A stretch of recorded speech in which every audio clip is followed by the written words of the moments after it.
ప్రపంచం మొత్తం హైదరాబాద్ వైపు చూసే విధంగా ఒక భారీ ఈవెంట్ జరగబోతోంది. అదే తెలంగాణ రైజింగ్ సమిట్ 2047.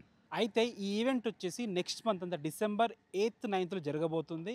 అత్యంత భారీగా జరగబోతుంది. దానికోసం దాదాపుగా 100 ఎకరాల్లో భారీగా ఏర్పాట్లు చేస్తున్నారు. దీని ముఖ్య ఉద్దేశ్యం ఏందంటే నెట్వర్క్ ఆఫ్ నెట్స్ అనే థీమ్‌తో IT, pharma, life sciences, aerospace రంగాల్లో తెలంగాణ సత్తా చాటడానికి ఈవెంట్ భారీగా జరుగుతోంది. ఈ ఈవెంట్‌కి యూకే ప్రెసిడెంట్ టోనీ బ్లెయిర్ గారు, వరల్డ్ బ్యాంక్ ప్రెసిడెంట్, అదేవిధంగా వరల్డ్ ఎకనామిక్ ఫోరం ప్రతినిధులు రాబోతున్నారు. వచ్చే అవకాశం ఉంది. అంత భారీగా ఈ ఈవెంట్ జరగబోతుంది. దీన్ని దగ్గరుండి సీఎం రేవంత్ రెడ్డి గారే పర్యవేక్షిస్తున్నారు. నేను చెప్పేది ఏందంటే చాలా పెద్ద ఈవెంట్ జరగబోతుంది. ఈవెంట్ పేరే తెలంగాణ రైజింగ్ సమిట్ 2047.